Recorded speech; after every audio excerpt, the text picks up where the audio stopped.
Hi, I'm Tom Fitton, President of Judicial Watch, here with our Facebook Live update.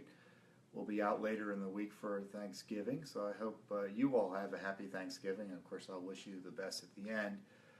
But a lot going on even at this holiday, during this holiday week for your government watchdog group at Judicial Watch. Court filings in the Clinton email matter, and we had some disturbing news out of the Trump camp today about the willingness to pursue Clinton corruption and under a Trump administration. I'll start with that first. Today, President Trump's spokesman Kellyanne Conway and MSNBC reported that Mr. Trump isn't interested in pursuing investigations of Hillary Clinton's email scandal or the pay-for-play allegations at the Clinton Foundation.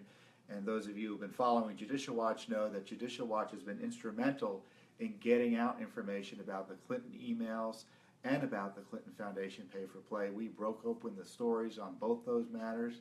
It was our litigation that forced the disclosure of the Clinton email scandal to begin with, and then we got documents showing beyond a shadow of the doubt that donors to the Clinton Foundation were getting special favors from the Clinton State Department, contrary to promises and, frankly, the law.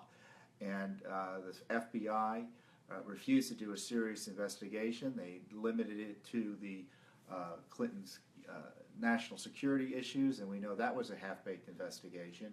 And supposedly the Clinton Foundation investigation that is underway by the FBI, to the degree that it is called an investigation, is being suppressed by the Justice Department, which is refusing, according to reports, to allow witnesses to be interviewed, a grand jury to be convened, or subpoenas to be issued.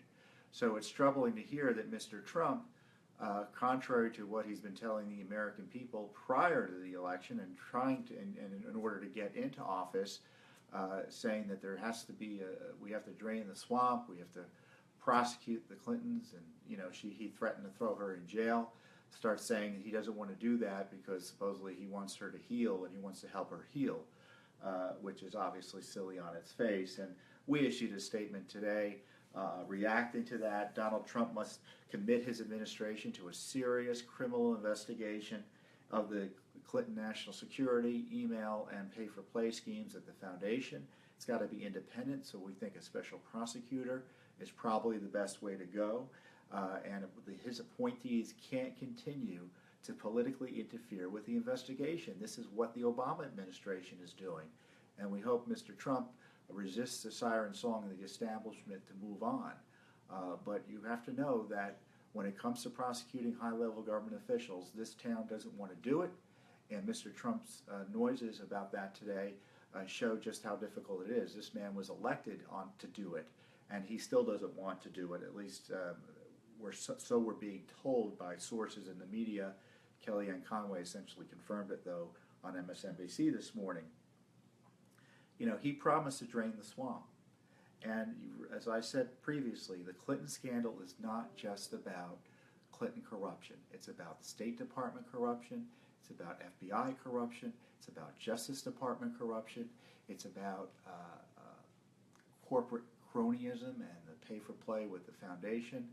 And it also involves foreign influence peddling, basically foreign governments paying money to the Clinton gang in order to get special favors from the State Department under Hillary Clinton and Barack Obama. And of course it also is about Obama. He had emails with Hillary Clinton he doesn't want you to see, and what he did was improper just as much as what she did in terms of communicating with her about sensitive topics off government email systems that are there to protect our security and the confidentiality of the discussions between high-level government officials. Mr. Trump needs to focus on healing the justice system, not on healing Hillary Clinton. He needs to affirm the rule of law. And I tell you what, it doesn't really matter in some ways what Mr. Trump will do. It doesn't matter what Congress will do. Judicial Watch is going to keep on fighting because we're in court. We're in the middle of our lawsuits with the Clinton emails. We're in the middle of our lawsuits trying to get the Clinton emails, trying to get her to answer questions. Just yesterday, Mrs. Clinton's lawyers filed a brief in our case saying that she didn't want to have to answer just three questions that she refused to answer initially in the 25 questions we submitted to her in writing on she was supposed to respond to under oath. And she filed, I think, a 35-page brief objecting to having to answer 3 additional questions. And the State Department was behind her as well. And they filed a brief in support of her efforts to prevent us from getting information, this basic information.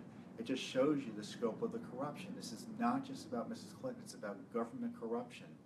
And Mr. Trump will be making a terrible mistake if, like President George W. Bush, remember, he had Clinton scandals he had to deal with, and his point of view was, let's move on. Well, that didn't work out too well for him. And I tell you, if Mr. Trump thinks that it's only about policy and the American people were just electing him to get changes in policy in terms of cutting taxes and repealing Obamacare, which is all well and good from a conservative perspective, certainly I would support that. But he'd be wrong in thinking that was the limit of his mandate. Frankly, the most important part of his mandate is to clean up Washington, and that means prosecuting the Clinton scandal, and the Clinton scandal is fundamentally about the way Washington works. And as I said, if Mr. Trump doesn't want to do it, we will. We just filed a brief last week in our big case well, I say our big case, we have a lot of big cases, but this one about the Clinton emails. This is the one that forced the FBI to turn over to the State Department the Clinton emails it recovered that it didn't want to turn over, that Mrs. Clinton didn't want to turn over and tried to delete. And they've listed some documents they don't want to turn over to us at all, or portions of them that they don't want to turn over, and there's 30 documents at issue now, and the Clinton administration is asserting all these privileges to withhold these documents. And these are called typically deliberative process privilege. And the idea is the government shouldn't have to turn over its internal deliberations in order to protect the back and forth that government relies on to get decisions made. As you might imagine, I don't buy into that, but the courts let them do that. But the courts won't let them do that and assert that privilege if they're just trying to cover up government misconduct. And this is what we believe, that these privileges are being used to cover up the government misconduct by the State Department related to the Clinton email scandal. And this is what we say to the court. The U.S. federal government has produced 2 State Department Inspector General reports and a report following an FBI investigation which collectively support the conclusion that at a minimum the unofficial server arrangement was misconduct, even if it was not prosecutable violation of law, or one that will necessarily result in civil liability. Secretary Clinton herself has called the unofficial server arrangement a mistake. And so the documents relate to that misconduct. And so therefore, you can't use these privileges to cover up government misconduct. In fact, some of the documents are about discussions about how to help Mrs. Clinton, it looks like. And accordingly, we say it would appear that one purpose of the withheld discussions in this case was to manage the public messaging about government misconduct so as to mislead the public about its severity. And that's why we're saying that we can't be allowing the government to shield documents from you to cover up government misconduct. And we're hoping the court buys what we're selling and follows the facts and the laws we suggest and get the American people access to this information. So what's the news here? Donald Trump doesn't want to prosecute the Clintons, or at least that's what he's letting it be known now. We need to push him to do that. And the way to do that is to remind him of his promises and to make him and the Republicans understand that the most important thing, or among the most important things they can be doing here in Washington, is to reinstill faith in the reinstill faith in the justice system. It's broken here in Washington, and if Mrs. Clinton is allowed to get away without any serious investigation, and all of her cronies are allowed to get away with any serious investigation, if the FBI is allowed to get away without any serious investigation, the Justice Department, the State Department, President Obama, this decision to protect Hillary Clinton protects Washington generally, and I think that's something you should know. And you should know also that whatever Mr. Trump does or whatever Mr. Trump doesn't do or whatever the Congress does or doesn't do, Judicial Watch will be here investigating these scandals under as it relates to Mrs. Clinton. And, and frankly, the Trump administration, if it doesn't follow the law, your Judicial Watch will hold them accountable to the rule of law. We're an independent group. We're conservative, but we're nonpartisan, and just because the Trump administration may be doing conservative things here and again, if they're not following the rules, we'll hold them to account the way other government officials should be held to account. So that being said, thanks for your support. Have a wonderful Thanksgiving holiday.